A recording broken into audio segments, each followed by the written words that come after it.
కర్నూలు జిల్లా మద్దికెర మండలం పెరవలి గ్రామంలో వెలసిన శ్రీరంగనాథ స్వామి దేవాలయం నందు స్వామివారికి ఉదయం పంచామృత అభిషేకం, మహామంగళహారతి, మహావేదిక జరుగును. ఇక సాయంత్రం వేళ గ్రామోత్సవం జరుగును. తర్వాత దేవాలయం నందు ఉగాది పంచాంగ శ్రవణం జరుగును.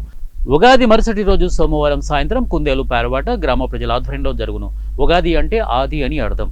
పురాణాల ప్రకారం బ్రహ్మ సృష్టిని ప్రారంభించిన రోజుగా, రాముడు రావణ్ణి ఓడించిన సీతాలక్ష్మణులు అయోధ్యకు తిరిగి వచ్చిన రోజుగా ఉగాదిని జరుపుకుంటారు. మరియు పెరవలి గ్రామంలో గ్రామ ప్రజల ఆధ్వర్యంలో రాతి దూలం పోటీలను నిర్వహించడం జరిగింది.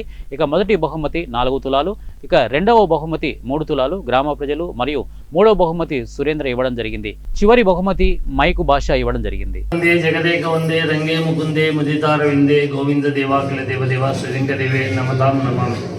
కర్నూలు జిల్లా మద్దికెర మండలం పెరవలి గ్రామంలో వేయించేసిన శ్రీ రంగనాథ స్వామి దేవస్థానం నందు విశ్వావసునామ సంవత్సర ఉగాది సందర్భంగా దేవాలయం తెల్లవారుజామున స్వామివారికి బిందుసేవ, పంచామృతాభిషేకము, సహస్రనామార్చన, అగుపూజ, అమ్మవారికి అభిషేకంతో అదేవిధంగా స్వామివారికి ఉగాది పచ్చడి నివేదంతో మహానివేదంతో ఉదయం ప్రత్యేక పూజలు ముగిశాయి.